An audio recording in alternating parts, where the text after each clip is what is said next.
د شعبان المعظم په دغه میاشت پسې یو بل میاشت راتلونکې ده چې هغې ته رمضان المبارک ویل کېږي.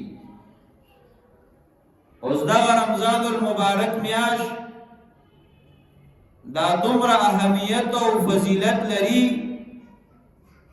چې جناب نبی کریم علیه السلام مبارک فرمایي رمضان شهر الله، دا میاشت د رمضان دا د الله رب العالمین میاشت ده.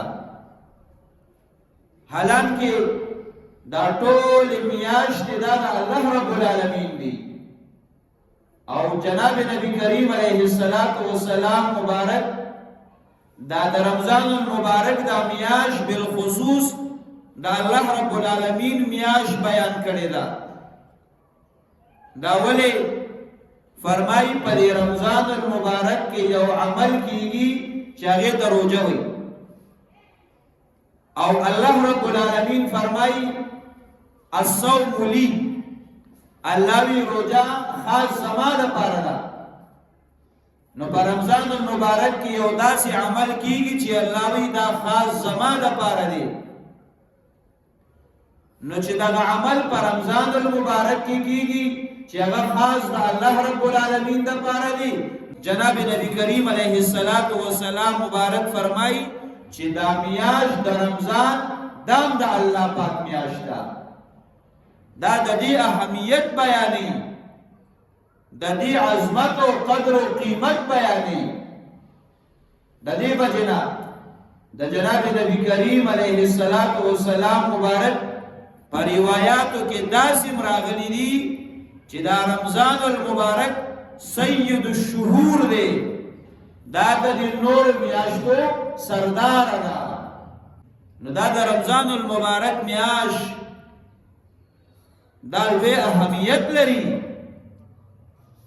دغه وجه وه چې جناب نبی کریم علیه السلام مبارک با د رجب میاشت چې به کله راله حضور علیہ السلام مبارک په دعا کولا اللهم بارک لنا فی رجب و شعبان وبلغ رمضان.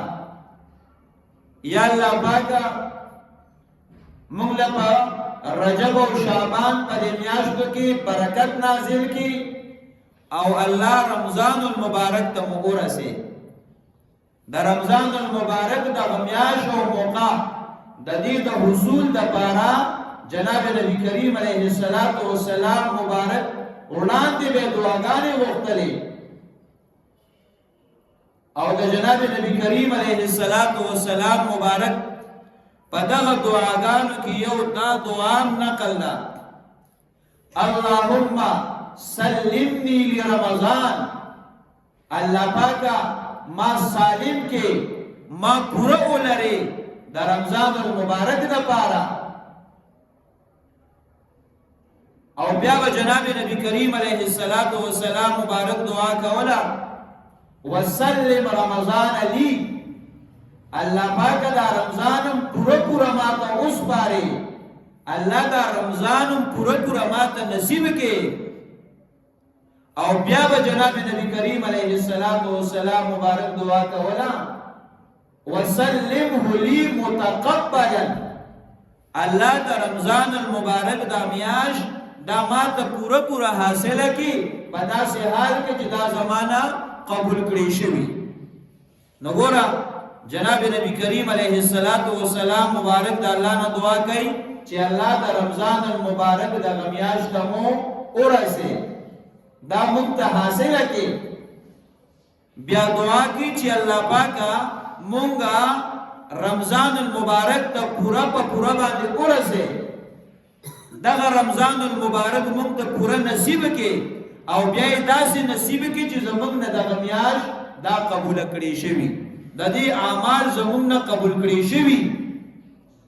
نو ګوره یو طرف ته جناب نبی کریم علیه السلام مبارک فرمایي چې دا خاص د الله میاشت ده او بیا فرمایي چې دا د نورو میاشتو سردار ده او بیا د الله رب العالمین نه دعاګانې غواړي د دغه میاشتې د حصول لپاره، نو دین معلومیږي چې دا د رمضان المبارک میاشت دا ډېر اهمیت او فضیلت لري، دا ډېر قیمتي میاشت ده.